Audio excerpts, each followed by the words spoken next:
May mga kumakalat na balita na ang misis ni Juan ay madaling makuha.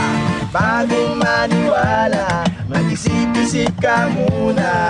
Marami ang namamatay sa maling akala. Nung ako'y musmus pa lamang ay tapos sa multo. Nung ako'y naging binata sa erbat ng syota ko, ngayon ay may asawa, meron na pamilya. Wala namang multo pero takot sa asawa ko.